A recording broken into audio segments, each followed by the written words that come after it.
menuntun kita, memberikan kita nafas kehidupan sampai dengan detik ini. Anak-anak semua sudah ada duduk di kelas 11. Itu berarti bahwa anak-anak tetap disayangi oleh Tuhan kita. Iya, anak-anak yang terkasih, kita akan masuk dalam pembelajaran pendidikan agama Kristen dan budi pekerti di saat ini. Tapi sebelumnya, mari kita ada di dalam doa. Terpujilah Allah Tritunggal, Allah Anak dan Roh Kudus, Allah yang senantiasa baik bagi kami. Terima kasih Tuhan karena Engkau masih memperkenankan kami waktu untuk kami ada bersama-sama dengan anak-anak ini dalam pembelajaran pendidikan agama Kristen. Biarlah Engkau hadir di tengah-tengah kami di saat ini Tuhan, agar kami mampu untuk memperlakukan firman-Mu dalam kehidupan kami dan kami menjadi anak-anak terang untuk menyaksikan kemuliaan nama-Mu dipuji dan dipermuliakan dari kekal hingga kekal. Haleluya, amin. Anak-anak yang terkasih, kita sama-sama menyanyikan Kidung Jemaat nomor 389, Besarlah Kasih Bapakku. Ya, tahu kan anak-anak? Ya. Besarlah kasih Bapakku, selalu melingkupiku, di mana-mana diriku diasuhnya.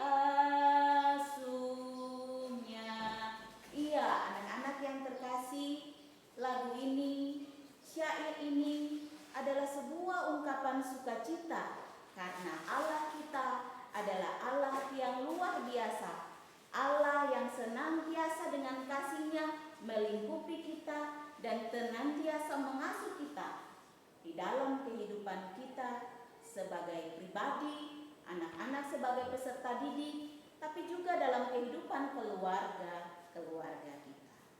Iya, anak-anak yang terkasih, ketika anak-anak sudah duduk di bangku kelas 11 ini,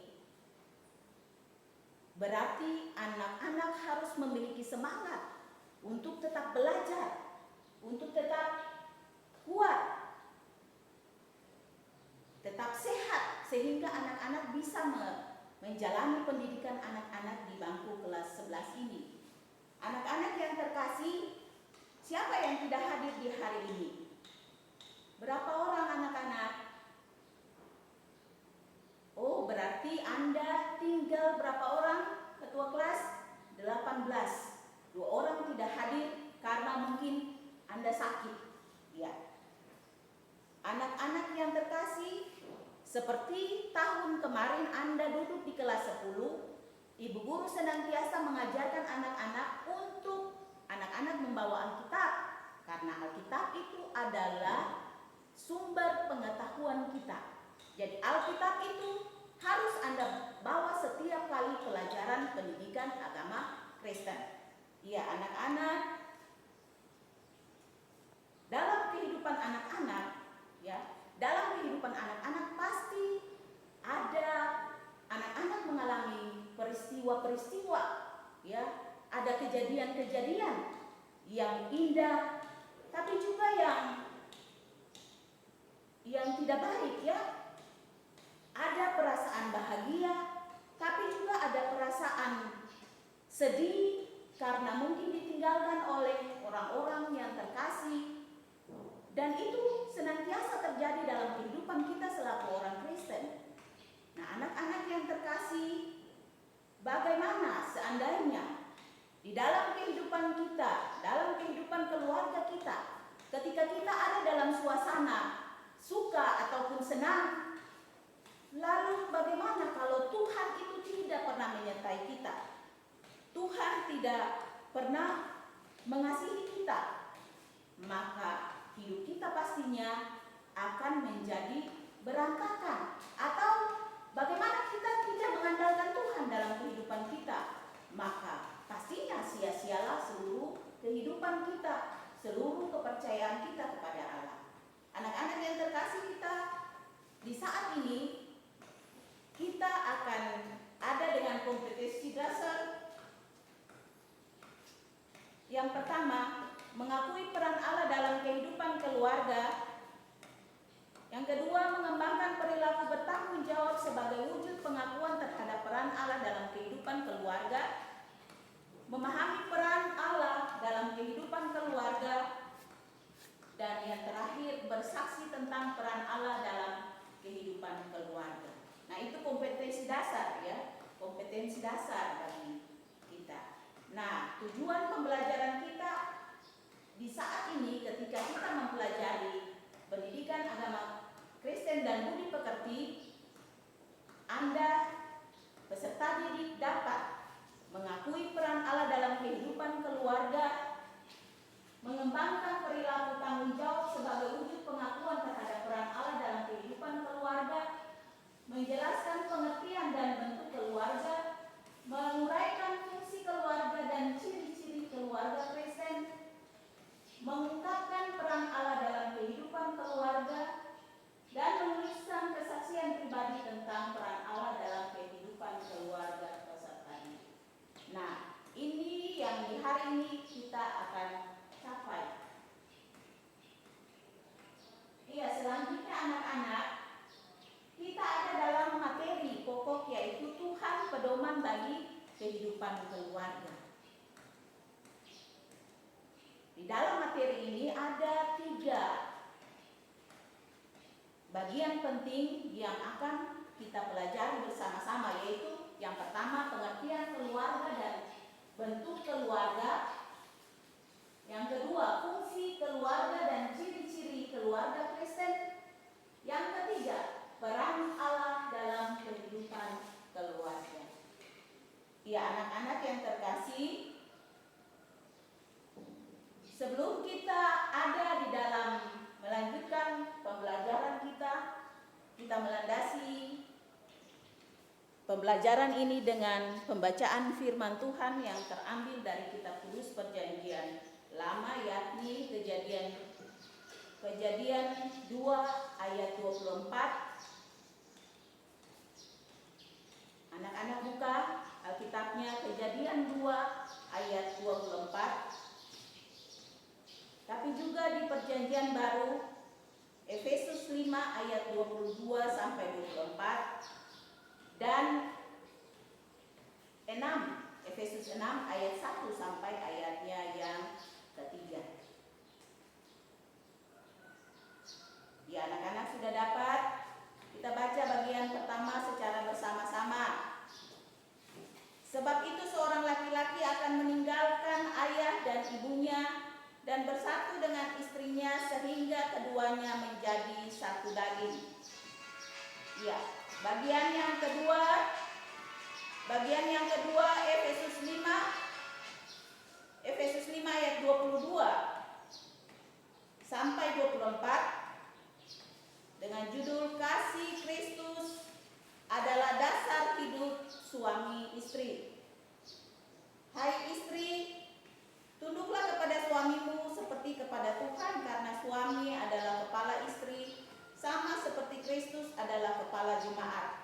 Dialah yang menyelamatkan tubuh. Karena itu sebagaimana jemaat tunduk kepada Kristus, demikianlah juga istri kepada suami dalam segala sesuatu. Efesus 6 ayat 1 sampai 3, taat dan kasih. Hai anak-anak, taatilah orang tuamu di dalam Tuhan, karena haruslah demikian.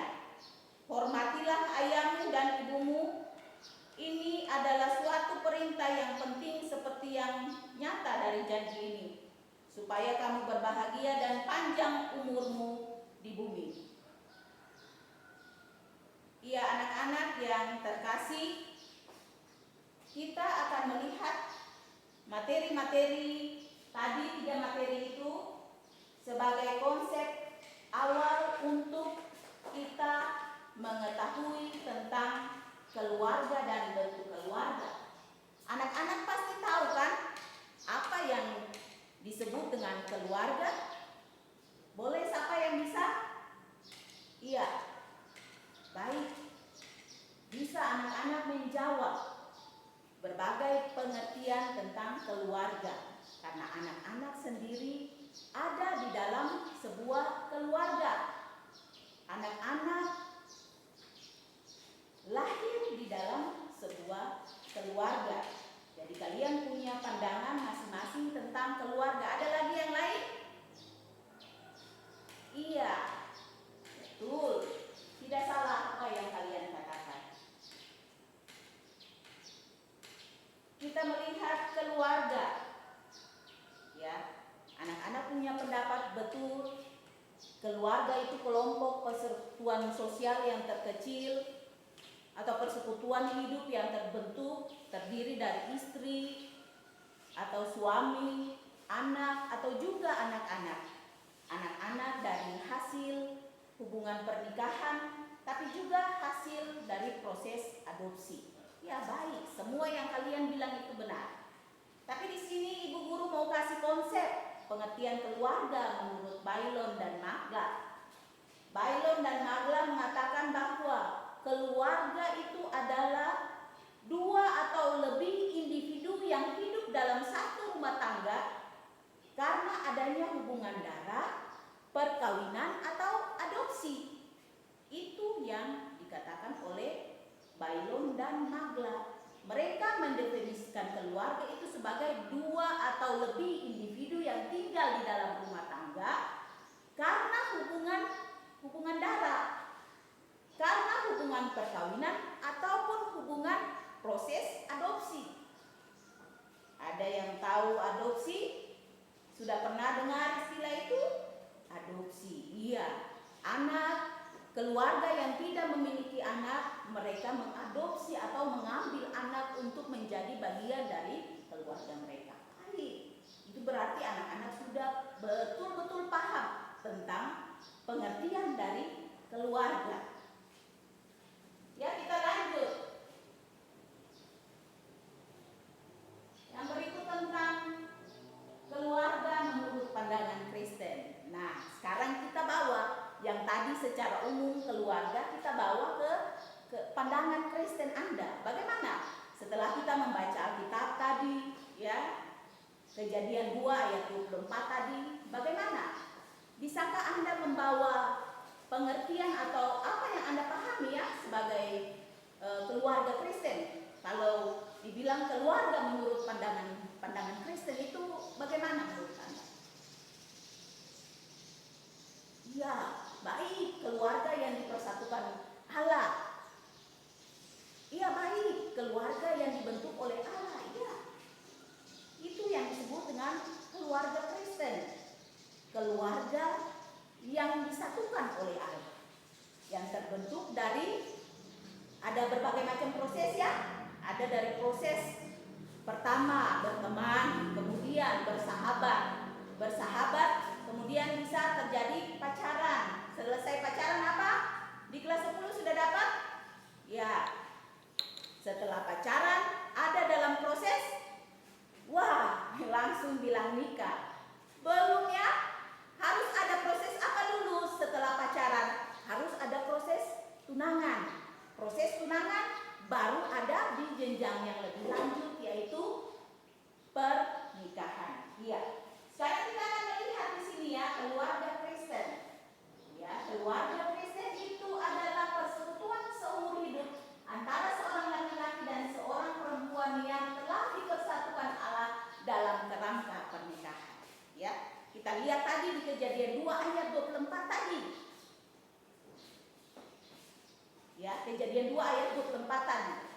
Karena itu seorang laki-laki akan meninggalkan ayah dan ibunya dan bersatu dengan istrinya dan sehingga keduanya menjadi satu daging. Nah, itulah yang disebut dengan keluarga Kristen. Jadi Allah yang membentuk proses itu. Ya tadi Guru bilang dari berteman sampai pada tingkat pernikahan. Nah, itu proses itu yang kemudian Allah membentuk mereka menjadi satu daging, meninggalkan ayah dan ibunya dan bersatu dengan istrinya sehingga keduanya menjadi satu daging. Iya, yang kedua yang berikut, keluarga Kristen setelah dibentuk oleh Allah itu berarti tidak boleh ada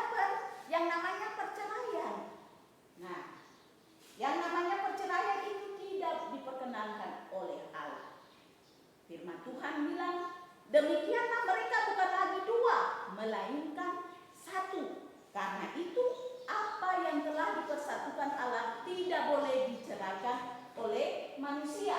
Kita bisa lihat anak-anak buka Matius 19 ayat 6. Ini ayat emas ya, untuk kalian bisa boleh menghafalnya. Iya, selain itu keluarga menurut pandangan Kristen. Jadi sudah dibentuk oleh Allah, kemudian tidak boleh ada perceraian di dalam keluarga itu. Selanjutnya kita lihat bentuk-bentuk keluarga. Ya, secara umum bentuk-bentuk keluarga menurut Henry Suhendi ada dua. Ya, ada dua, keluarga inti dan keluarga besar. Nah, sekarang tugas anak-anak, nanti anak-anak pulang cari apa itu keluarga inti dan keluarga besar. Ya, Anda menemukan sendiri bentuk-bentuk dari keluarga. Iya, kita melihat fungsi keluarga dan ciri-ciri keluarga Kristen. Ya, fungsi keluarga secara umum ini ada banyak ya. Nanti anak-anak bisa untuk di dalam materi, Ibu membagi Anda materi, kemudian Anda akan membaca dan Anda pahami fungsi-fungsi keluarga ini, fungsi keluarga secara umum ini. Ya, ada fungsi biologis, ya, fungsi sosialisasi anak, ada fungsi afeksi, ya, ada fungsi edukatif, ada fungsi religius, ada fungsi protektif, fungsi rekreatif, dan fungsi ekonomis. Ada lagi yang satu, fungsi status sosial. Nah, fungsi-fungsi ini yang harus Anda pahami dan Anda ketahui. Ya, nanti ada yang bertanya, kenapa ya kita di kelas 11 ini sudah harus belajar tentang keluarga? Iya, karena yang pertama, Anda belajar tentang keluarga di sekarang ini karena memang di satu sisi Anda itu adalah sebagai salah satu anggota keluarga.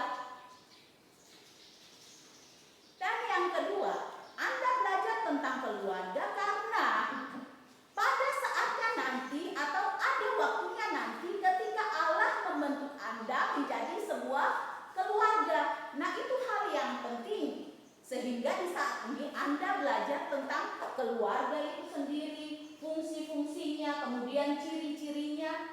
Nah, ya anak-anak ya, bisa dipahami? Jadi jangan anak-anak mengatakan, wih kau masih kecil, atau kau belum bisa. Tetapi Anda, di umur Anda ini, Anda sudah mengarah kepada hal-hal seperti yang Ibu Guru katakan tadi. Anda sudah ada di tingkat teman sampai sudah di tingkat pacaran ya, teman, sahabat, pacaran ya, tinggal Anda tunangan dan Anda ada dalam proses pernikahan. Oleh karena itu fungsi-fungsi ini Anda juga harus tahu ya, sehingga menjadi sebuah dasar pemahaman untuk Anda melangkah lebih jauh. Ya, selanjutnya kita lihat fungsi keluarga menurut pandangan Kristen. Fungsi keluarga menurut pandangan Kristen itu sebagai kawan sekerja Allah. Sebagai kawan sekerja Allah. Boleh Anda catat ya fungsi-fungsi ini. Oh iya, materinya sudah ada. Oke, materinya sudah ada. Tinggal Anda pahami. Iya, sebagai kawan sekerja Allah. Sebagai kawan sekerja Allah itu berarti apa? Coba anak-anak bisa bilang bahwa Ibu sebagai kawan sekerja Allah ini maksudnya apa? Buka Kejadian 1 ayat 28. Ya, di situ ada perintah Allah kepada manusia pertama untuk beranak cucu dan penuhilah bumi. Itu berarti dia adalah partner kerja dari Allah untuk memenuhi itu. Artinya Allah sudah menciptakan sesuatu, kemudian Allah memakai memakai Adam untuk memenuhi bumi ini dengan anak-anak dan cucu-cucunya. Manusia juga diberikan itu. Oleh karena itu, keluarga itu menjadi kawan sekerja Allah dalam meneruskan perintah atau memberlakukan perintah Allah. Berikut, keluarga sebagai lembaga pendidikan bisa keluarga itu sebagai lembaga pendidikan? Iya, karena betul, karena keluarga itu adalah pusat dari pendidikan. Ya, pusat pertama dan utama daripada pendidikan. Karena pendidikan itu dimulai dari dalam keluarga Anda, betul toh? Di rumah Anda, orang tua mengajarkan Anda ya, selalu mengajarkan Anda hal-hal atau nilai-nilai Kristiani. Di dalam keluarga Anda, bagaimana Anda berdoa, bagaimana Anda bisa untuk melakukan yang terbaik dalam hidup ini. Ya, semua Anda disuruh untuk rajin bersekolah, untuk menggapai cita-cita Anda. Di dalam keluarga itu Anda mendapat pendidikan itu. Jadi pendidikan atau bimbingan dari keluarga itu dilakukan berulang-ulang. Ya, ada terdapat di Ulangan 4 ayat 6 sampai 9 ya. Ulangan 4, 6 ayat 4 sampai 9 di situ mengatakan pendidikan itu dilakukan berulang-ulang, di mana saja, kapan saja, pada waktu apa saja, ketika sedang duduk, ketika sedang dalam perjalanan, ketika sedang tidur, atau ketika sedang bangun. Nah, ini yang menjadi penting ya untuk Anda pahami, bahwa di dalam keluarga itu sebagai tempat lembaga pendidikan. Berikut, sebagai tempat atau wadah mengekspresikan kasih. Efesus 5 ayat 22 sampai 23 dan 6 ayat 1 sampai 3 yang tadi kita baca itu ya. Jadi, sebagai tempat mengekspresikan kasih. Jadi di dalam keluarga itu harus ada kasih. Kasih yang utama. Terkadang kita dibilang ya, orang Kristen ini dibilang orang yang penuh kasih.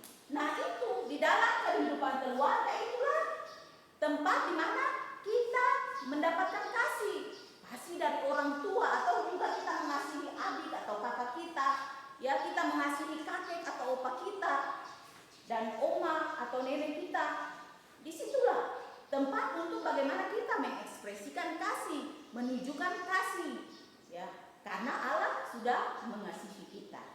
Yang berikut, ya, jadi sebagai wadah untuk mengekspresikan kasih itu ya meliputi 3 hal ini. Meliputi beberapa hal ini.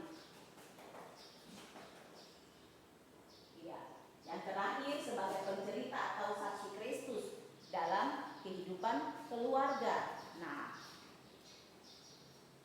pada akhirnya di dalam kehidupan keluarga itu, setelah ada tumbuh kasih di dalam kehidupan kita, rohani kita sudah bertumbuh semakin tinggi dan malah berbuah, maka kita menjadi saksi Kristus dalam kehidupan kita. Artinya begini, anak-anak, siapa yang mau bisa bilang untuk ibu, apa arti dia sebagai saksi Kristus dalam kehidupan keluarga?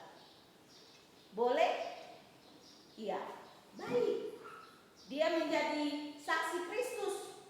Artinya dia bisa menceritakan lewat tindakannya, lewat tingkah lakunya, lewat tutur katanya, bahwa dia itu adalah orang Kristen yang punya kasih, sama seperti Yesus Kristus yang adalah penuh dengan kasih.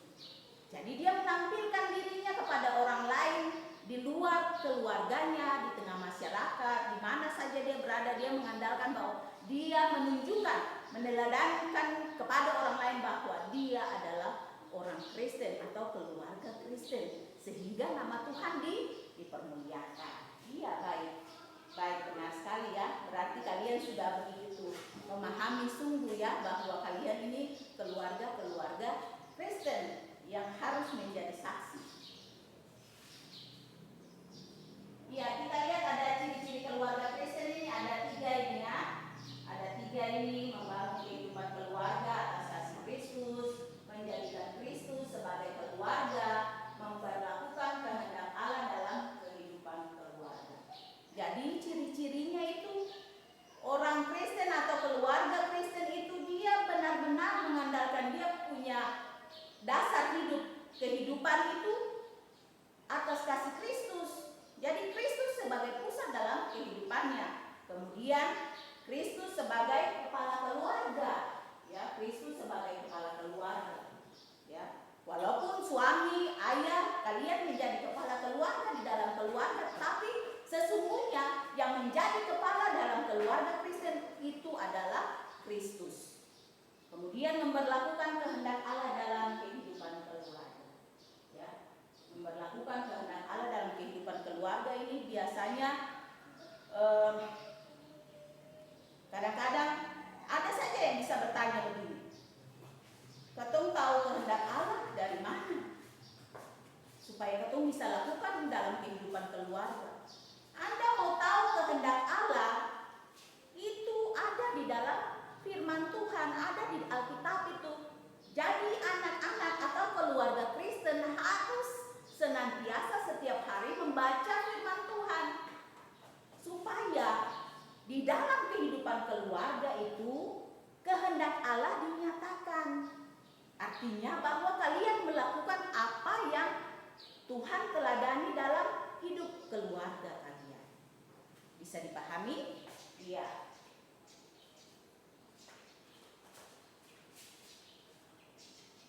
Iya, kita lihat. Untuk peran Allah dalam kehidupan keluarga ini berdasarkan materi yang sudah Anda terima dari saya, maka Anda baca, Anda pahami dia dengan sungguh, lalu kemudian ya ada beberapa peran Allah itu Anda hayati dia, lalu kemudian kita ada di dalam pembuatan atau pelaksanaan LKPD. Jadi Anda belajar, Anda sendiri membuat supaya Anda merasakan bahwa peran Allah dalam kehidupan keluarga Anda itu apa saja, ya, lewat LKPD yang akan nanti Ibu bagikan kepada Anda. Ya, ini LKPD-nya. Kita siap, masing-masing Anda ambil lalu Anda kerjakan. Di dalamnya ada runtutan kegiatan yang dilaksanakan. Ya, oleh karena itu di kesempatan ini Anda boleh bersama-sama dalam kelompok untuk kita mendiskusikan bagaimana peran Allah dalam kehidupan keluarga. Ya, di situ Ibu Guru ada memberikan Anda soal, ya, memberikan Anda tentang soal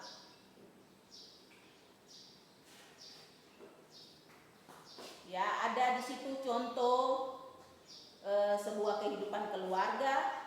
Ibu paparkan deskripsinya di situ, lalu kemudian disuruh, ada suruhan di situ.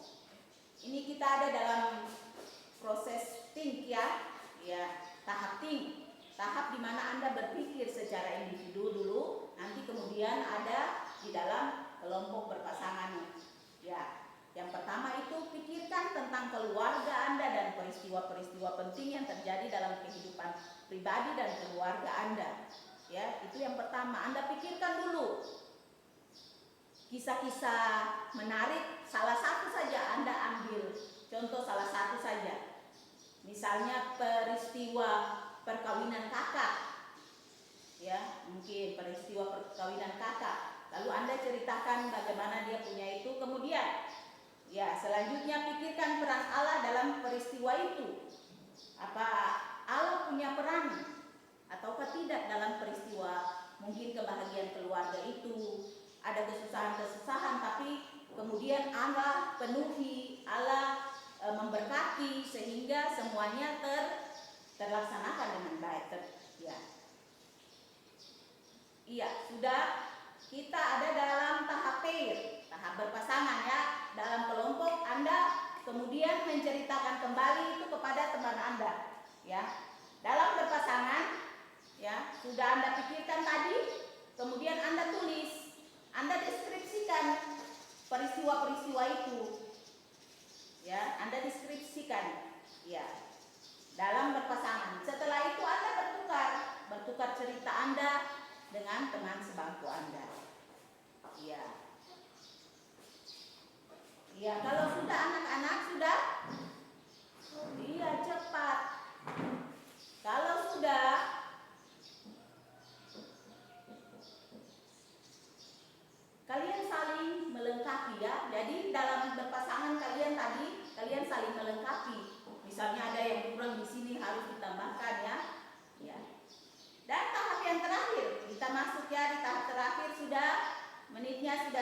berarti kita ada dalam tahap share atau berbagi. Di mana sekarang Anda punya cerita tadi yang Anda sudah tulis tadi di lembaran chat note tadi, Anda boleh berbagi di depan sini. Ada yang berani untuk memberikan kesaksiannya yang sudah dia tulis di dalam pasangan dia? Ada yang berani? Oh iya. Kalau ada yang berani, ya, kita akan dengarkan bersama kesaksian dari Nona Marike Latulola. Iya, berikut. Iya, Anda sudah baik, Anda sudah mempresentasikan jawaban kepada pasangan Anda. Ada juga yang memberikan, iya, bagus, baik. Anda sudah melakukan semuanya di saat ini dan Ibu merasakan betul bahwa lewat kesaksian-kesaksian kalian sudah bisa memahami apa itu keluarga, apa fungsi-fungsinya dalam keluarga kalian itu, dan bagaimana kalian bisa menjadi saksi Kristus lewat keluarga kalian. Iya, anak-anak yang terkasih, kalau anak-anak sudah bisa di saat ini di bagian tahap untuk penghargaan, Ibu akan memberikan kalian pembatas Alkitab sebagai hadiah karena kalian sudah bisa menyaksikan, memberikan kesaksian-kesaksian pribadi Anda, menceritakan peristiwa-peristiwa penting dalam kehidupan keluarga Anda, dan kalian sudah menyimpulkan bahwa peran Allah dalam kehidupan keluarga itu sungguh besar. Nah, ini pembelajaran ini sangat bermanfaat untuk anak-anak sekalian. Bagaimana anak-anak memahami bahwa keluarga itu adalah sebuah persekutuan yang harmonis karena sudah dibentuk oleh Allah. Ya, kita berikan aplaus untuk pekerjaan kalian semua. Iya, saat ini kita akan ada dalam kesimpulan. Yang pertama, keluarga Kristen adalah keluarga dibentuk Allah menjadi persekutuan hidup. Oleh karena itu, dalam keluarga Kristen tidak boleh ada perceraian. Kemudian, keluarga Kristen harus melaksanakan fungsinya secara baik sehingga mengekspresikan kasih Yesus dalam kehidupan. Ada tadi yang bilang, ya, ada yang mengatakan bahwa dia pernah merokok lalu dimarahi oleh ayahnya sehingga dia memberontak, lalu dia kemudian keluar dari rumah dan sebagainya. Itu masalah-masalah dalam hidup kalian. Dan harus kalian maknai bahwa keluarga itu adalah tempat bagaimana kalian dibentuk kerohaniannya. Iya. Berikut yang ketiga, peran Allah dalam kehidupan keluarga, ya, yakni membentuk, menuntun dan menjadikan pedoman. Peran Allah juga dinyatakan dalam berkat, pengampunan dan pembaharuan hidup. Betul, ya? Tadi ada yang bilang dapat berkat ini dan itu, ya. Ada yang bilang bahwa dia diampuni, tapi juga ada yang bilang peran Allah itu dia membaharui hidup Anda, mengubah hidup Anda menjadi lebih baik, dan semuanya berterima kasih terhadap peran Allah. Ya, tadi yang seperti yang kalian sudah saksikan. Iya, kita ada tugas, ya. Tugas kita cari dan temukan bagian-bagian Alkitab yang terkait dengan peran Allah bagi kehidupan keluarga yang meliputi berkat, pengampunan dan pembaharuan hidup. Jadi Anda diperkaya lagi, ya. Pulang Anda cari bagian-bagian Alkitab yang bisa memperkaya Anda punya kesaksian-kesaksian tadi supaya menjadi lebih bermakna dalam kehidupan Anda. Iya, sudah? Iya.